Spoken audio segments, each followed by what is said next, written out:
Doğru bəndi müəyyən edək. Süxurlar və onlara xas olan əlamətlər soruşulur. Mərmər əhəng daşından çevrilmiş metamorfik süxurdur, şərti doğrudur. Qranit çökmə deyil, maqmatikdir. Daş kömür qum daşından çevrilməyibdir. Qneis bitki və heyvan qalxlarından deyil, qranitdən əmələ gəlib. Kvarsit qum daşından əmələ gəlib və metamorfik süxurdur. Şimali Amerikada yerləşən vulkanlardan deyil, Momotombo Şimali Amerikadadır, Kalima Şimali Amerikadadır, Reyni Şimali Amerikadadır, Orizaba Şimali Amerikadadır, amma Vezuvi İtaliyadadır, yəni Avrasiyadadır. Bir bölünsün 50 kilometr xətti miqyası verilib. Yuxarıda verilmiş xətti miqyasa əsasən xəritədə 70 dərəcəli şərq uzunluğu üzrə 70 dərəcə şimal və 10 dərəcə şimal və 10 dərəcə cənub enlikləri arasındakı məsafənin neçə santimetr olduğunu müəyyən edək. Deməli, ekvatora nəzərən simmetrik olan 10 dərəcə şimal və 10 dərəcə cənub enlikləri arasında 20 dərəcə coğrafi enlik fərqi var. Və meridian üzrə bu məsafəni həqiqi uzunluğu tapmaq üçün onu 111 kilometrə vuraraq eləyər 2220 kilometr. Miqyasımız da 50 kilometr olduğunu bilirik və xəttdəki uzunluğu tapmaq üçün həqiqi uzunluğun miqyasa nisbəti düsturundan istifadə edə bilərik. Yəni, xəttdəki uzunluq bərabərdir, həqiqi uzunluq bölünsün miqyasa.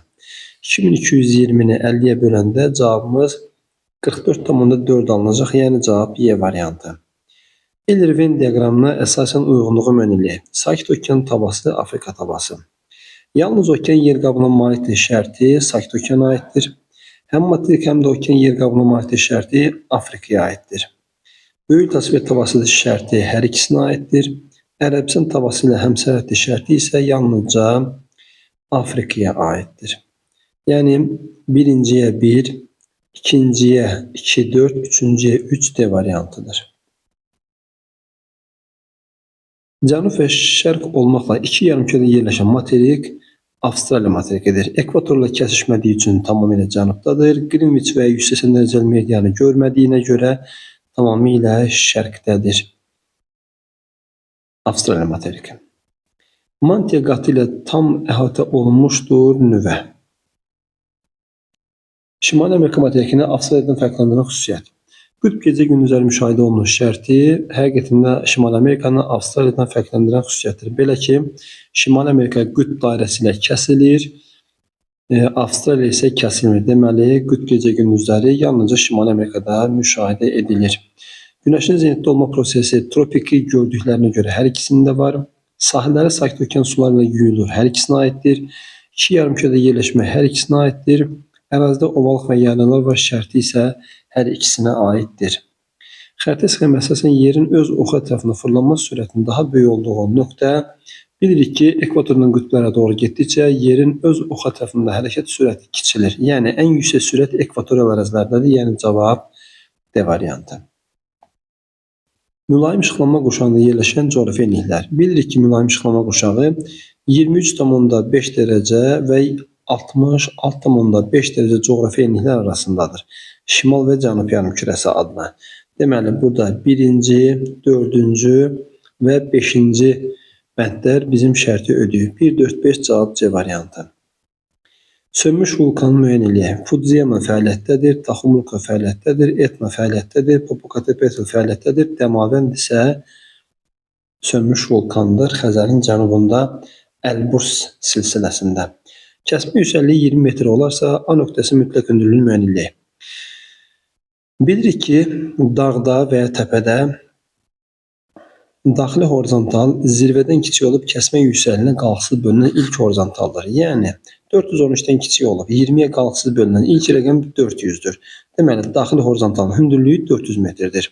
Və kəsmə yüksəkliyi 20 metr olduğunu nəzərə alıb A məntəqəsinin hündürlüyünü daxili horizontala nəzərən tapmaq olar. A nöqtəsi daxili horizontaldan 1, 2, 3, 4 horizontal, yəni 80 metr aşağıdadır. Daxili horizontalında 400 olduğunu nəzərə alsaq, A nöqtəsi 320 metr hündürlükdə yerləşmiş olur.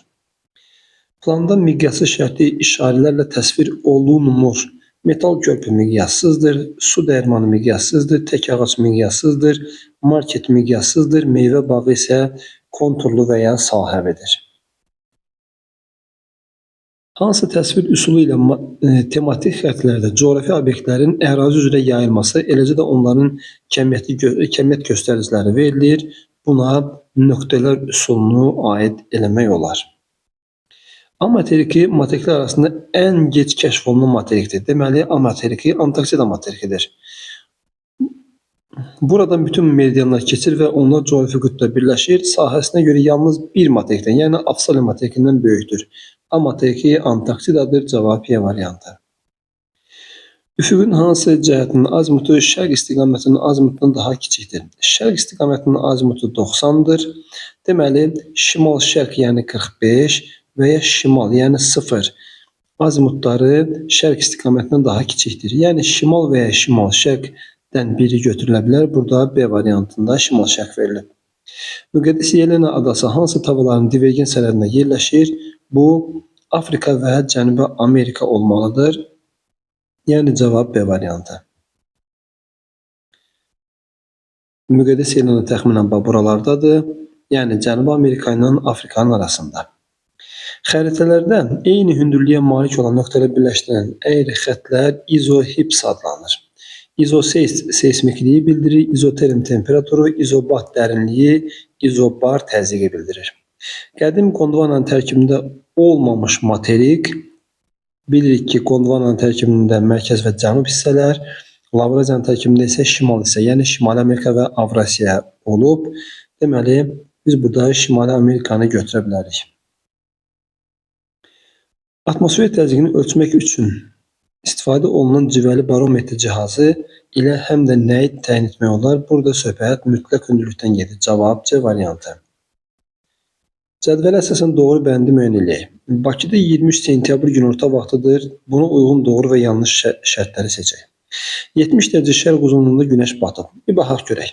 Əgər Bakı 50 dərəcə şərq uzunluğunda yerləşir və Bakıda günorta vaxtıdırsa, 12:00-dırsa, ondan 6 saat şərqdə, yəni 90 dərəcə şərqdə 18:00-dır və günəş batıb deməkdir. 90 dərəcə şərqə doğru getsək, bu olacaq 140 dərəcə şərq uzunluğu. Deməli, 140 dərəcə şərq uzunluğu və ondan daha şərqdə olan məntəqələrdə günəş batıb. Amma burada 70 dərəcə şərq uzunluğu verdiyinə görə, bu 70 dərəcə şərq uzunluğunda günəş hələ batmayıb. Doğru verildiyinə görə biz bunu yanlış qəbul edirik. Avstraliyada payız fəsli başlayır. Bakıda 23 sentyabr'dırsa, yəni şimal yarımkürəsində payızdırsa, deməli cənubda yaz başlamalıdır. Avstraliyada yaz başlayır və onun qarşısı doğru olduğu halda yanlış verildiyinə görə bu variantı götürmürük. 130 dərəcə qərb uzunluğunda gecə yarıdır şərti doğrudur. Belə ki, Bakı 50 dərəcə şərq uzunluğundadır.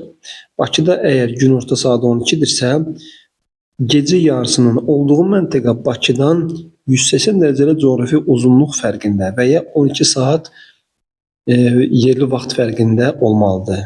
Və 130 dərəcə qərb uzunluğu 50 dərəcə şərq uzunluğundan 180 dərəcə coğrafi uzunluq fərqindədir və orada gecə yarıdır. Bunun da qarşısından doğru verildiyinə görə bizə lazım olan şərt C variantıdır. Cənub qütb dairəsində günəş şüaları 23,5 dərəcə altına düşür şərti doğrudur, amma qarşısında yanlış verilibdir. D variantını da silirik. Günəş şimal tropik xətti üzərində zenitdədir. 23 sentyabrda günəş ekvatorda olur. Yanlış olduğu halda qarşısından doğru quşu qoyulur və ona görə də biz Y variantını da silə bilərik. Xəritə sxemə əsasən subduksiya, yəni materik və okean tasvir tablolarının toqquşma prosesi zonasını müəyyən edək. Burada Naska və Cənubi Amerikanın toqquşduğu Ant dağlarını götürə bilərik. Cavab A variantı. 45 dərəcə şərq uzunluğu hansı saat quşağının orta meridianıdır? Bunun üçün 45 dərəcə şərq uzunluğunu 15-ə bölərik. Çünki 1 saatımız 15 dərəcədir və bu coğrafi uzunluğun 3-cü saat quşağının orta meridianı olduğunu tapa bilərik. 24 dərəcə şərq uzunluğunda yerləşən Afina şəhəri ilə Bakı şəhəri arasında yerli vaxt fərqini hesablayaq. Afina şəhəri 24 dərəcə şərq uzunluğunda, Bakı isə 50 dərəcə şərq uzunluğundadır və aralarında 26 dərəcə coğrafi uzunluq fərqi var. İki məntəqənin coğrafi uzunluq fərqi verilib, aradakı vaxt fərqi soruşularsa, coğrafi uzunluq fərqini 15-ə bölürük və saatı tapırıq. Qalığı da 4-ə bölüb, 4-ə vurub dəqiqəni tapırıq.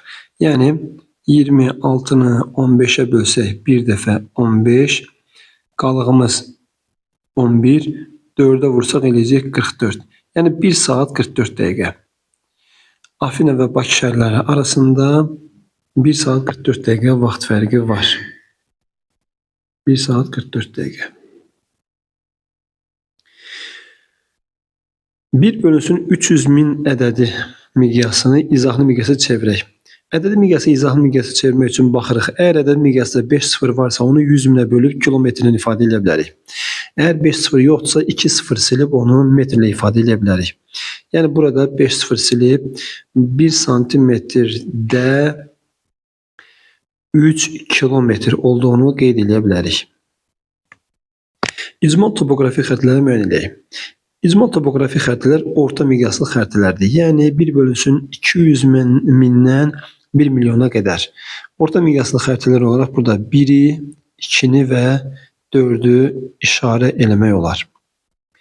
Cənubi Amerika materikinin aydınlıq xüsusiyyətləri. Qütb işıqlanma qurşağında yerləşir şərti yanlışdır, çünki o cənub qütb dairəsi ilə kəsilmir. Birinci şərt yanlışdır. Fəaliyyətdə olan vulkanlar var. Təbii ki, Ant dağlarında fəaliyyətdə olan vulkanlar var. 4 yarımkürədə yerləşir şərti yalnızca Afrikaya aiddir. Qütb ulduzu görünür şərti Cənubi Amerika ekvatorundan kəsildiyinə və şimal yarımkürəsinin müəyyən bir hissəsi olduğuna görə bəli, qütb ulduzu görünür. Ekvator xətti ilə kəsişir şərti isə 4-cü şərti deyəndə ifadə elədik. Cavab 2, 4, 5. Uyğunluğu müəyyən eləyək. Seismoqraf zəlzələnin gücünü müəyyən eləyir. Birinciyə Y. Kurvimetr xərtidə əyri xəttlərin uzunluğunu ölçür. İkinciyə B. Və qnoman üfüqün cəhətlərini ölçür. 3'ə A.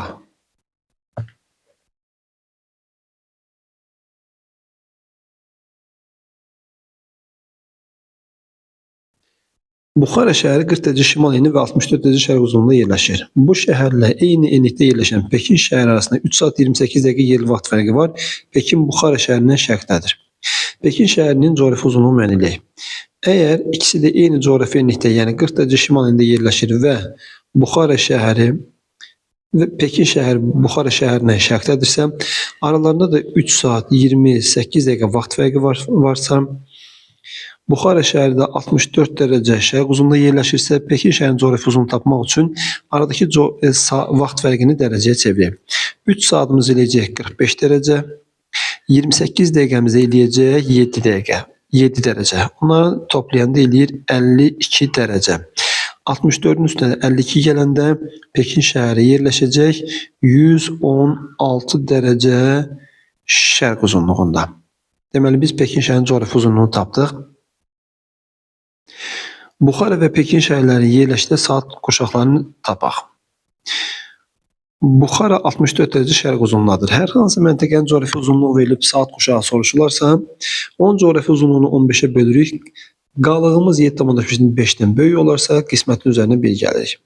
64'ü bölürük 15'ə, 4 dəfə 60. Qalığımız 7,5'dən kiçik olduğuna görə qismətə toxunmuruq. Deməli, Buxara 4-cü saat qurşağındadır. Pekin 116 dərəcə şərq uzunluğunda, 15'ə bölürük 7 dəfə 105. Qalığımız 11, 7,5'dən böyük olduğuna görə qismətin üzərinə 1 gəlir. Yəni 7 üstə gəlib 1 bərabərdir 8. Pekin şəhəri də 8-ci saat qurşağında yerləşir. Buxara şəhərindən Pekin və Bakı şəhərlərinə qədər olan ən qısa məsafələri hesablayaq. Eyni coğrafi enlikdə yerləşən Bakı, Buxara və Pekin şəhərlərinin aralarındakı məsafəni tapaq. Bakı 50 dərəcə şərq uzunluğunda, Buxara 64, Pekin isə 116 dərəcə şərq uzunluğunda yerləşir. Bakı ilə Buxara arasında 14 dərəcə, Pekin ilə Buxara arasında isə 52 dərəcə coğrafi uzunluq fərqi var. Və hər üçüsü də 40 dərəcəli paraleldə yerləşdiyinə və 40 dərəcəli paraleldə 1 dərəcəli qövsünün uzunluğunun 85,4 km olduğunu nəzərə alsaq, 14'ü 85,4'ə vursaq, eləyəcək 1195,6 km. 52'ni də 85,4'ə vursaq, eləyəcək 4440 40,8 kilometr. Yəni uyğun olaraq Buxara-Pekin 4440,8, Buxara-Bakı isə 1195,6 kilometr məsafə var. Hər kəsə uğurlar.